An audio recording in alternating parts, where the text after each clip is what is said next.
You know when Counter-Strike and Day of Defeat got updated source versions, it got new models that revamped maps and gameplay?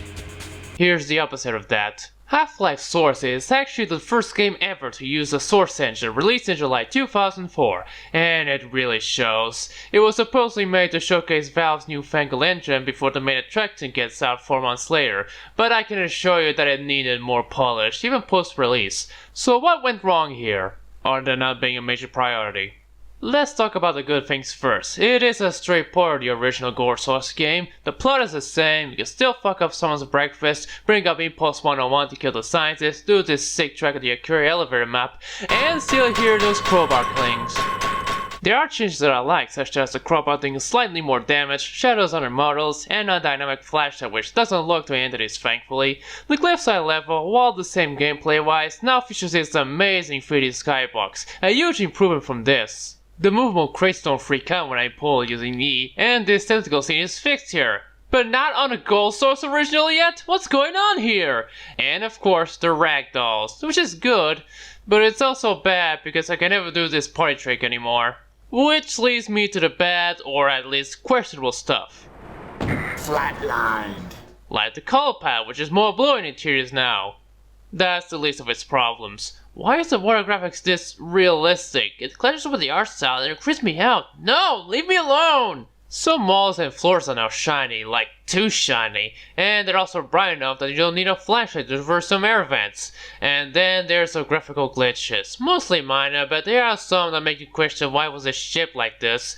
There's a major one in residue processing where the graphics just shits itself if you either set the multi-core processing or HDR on. Thankfully it's really rare to witness them, but still a fair warning. Another one, however, which is more common though less irritating to the eyes, is in this mapping surface tension where the skybox just keeps disappearing and makes this weird effect. For gameplay stuff, unless it's someone fleshy, the crowbar always makes a metal sound when it hits something, even if you're breaking crates. And it isn't like it lowers the volume from when you hit wood, no, it stays the same volume.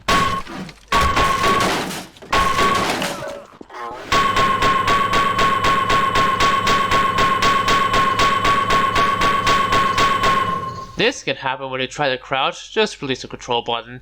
Why does this need a separate map when the original didn't is beyond me. Speaking of which, it's much easier to do some skips like the trip mine area in Silver Ascension, outside and in due to the jump being buffed.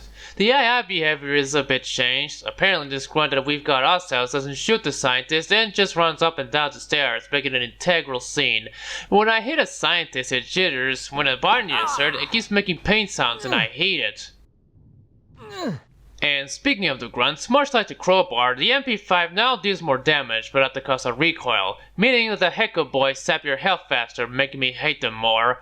As for aliens, the particles either have their tongues down to the floor, even through destructible ceilings, or don't! Someone caught me while I was riding the train and it's really annoying. Also, the tentacle can't kill this Barney, nor you in fact, and the Gardener is immune to explosives apparently. But while the bad chases outweigh the good ones, it's somehow still a fun game to play. That is until you reach the Zen portion, and that's not the fault of the Source version. Zen sucks regardless, and I still hate Interloper a lot. There's also the Source version of Deathmatch. Despite coming with HLS on Steam, it's apparently a separate game.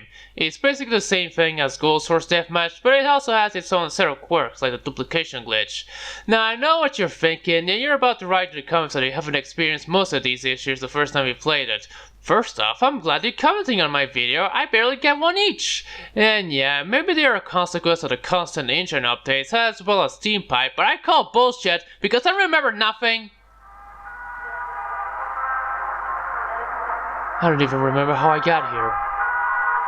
I mean, okay, I played it before I legally got it, and I have the faintest memory that it wasn't all like this. But no matter if it's Steam Pipe's case or not, all I'm saying is that it's more janky than the original, and that's not really janky as is. Thankfully, there are fixes that can somewhat improve your playthrough, like fixing the shitting in most textures, restoring the barnacles and tentacles behaviors, and making most chapters into one map if you want. While not as bad as Silent Hill HD, at least it retains the voices, Half-Life Source looks really bad for the most part, but at least it's cheaper than paying $50 a year for shoddy N64 emulation on the Switch, and it's a great addition for your Gmod needs. They are worse remastered than this, like way worse. This is just a janky tech demo in a lot of ways, but if you want a better Source game, get Black Mesa. Wow, and it didn't took me roughly 14 minutes to explain it, huh? But you need of a professional Fortnite player.